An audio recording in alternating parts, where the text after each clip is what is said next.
Hi guys, இப்போ வந்து நான் மோர் குழம்பு வெண்டைக்காய் மோர் குழம்பு வைக்க போகிறேன் காய்ஸ். இப்போ வந்து இதில் வந்து வெந்தயம், கடுகு எல்லாம் போட்டு பொரிச்சிட்டு வெண்டைக்காய் மஞ்சத்தூள் போட்டு உப்பு போட்டு வணக்கிட்டுருக்கேன் காய்ஸ். இது நல்லா காய் நல்லா வணங்கிருச்சு, நல்லா ஃப்ரை ஆகிடுச்சு.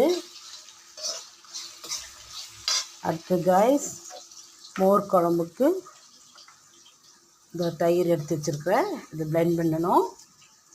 இதுக்கு வந்து தேங்காய் 2 ஸ்பூனு துவரம்பருப்பு போட்டிருக்கிறேன். அடுத்தது 4 பல் பூண்டு. நாங்கள் கொஞ்சம் காரம் அதிகமாக சாப்பிட்டோம் காய்ஸ், அதனால் 20 பச்சை மிளகாய் போட்டிருக்கிறேன். போட்டு இது 1க்கு 2 அடித்து இப்போ அதில் ஊற்றணும்.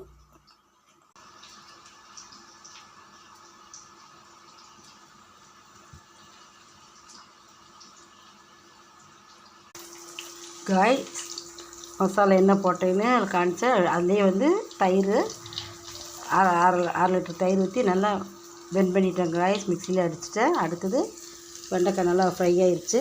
இப்போ வந்து பெருங்காயத்தூள் கொஞ்சம் போடுறேன் காய்ஸ். பெருங்காயத்தூள் போட்டாச்சு. அடுத்தது இந்த கருவேப்பிலையும் போட்டேன் காய்ஸ்.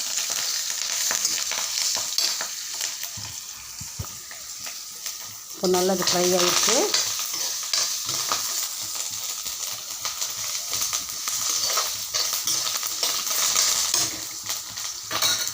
இப்போ அடித்து வச்ச தயிர் மசாலா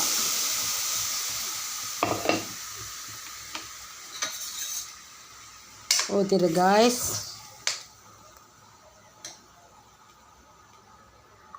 மோர் குழம்பு ரெடி. ஒரு கொதியில் இறக்குனா முடிஞ்சது காய்ஸ்.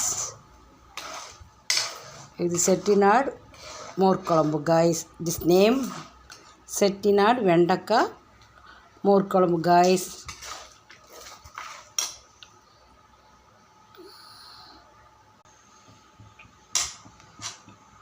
ஒரு கொதி வந்ததும் இது வரைக்கும் வைக்க போகிறேன் காய்ஸ். வெண்டைக்காய் மோர் குழம்பு ரெடி.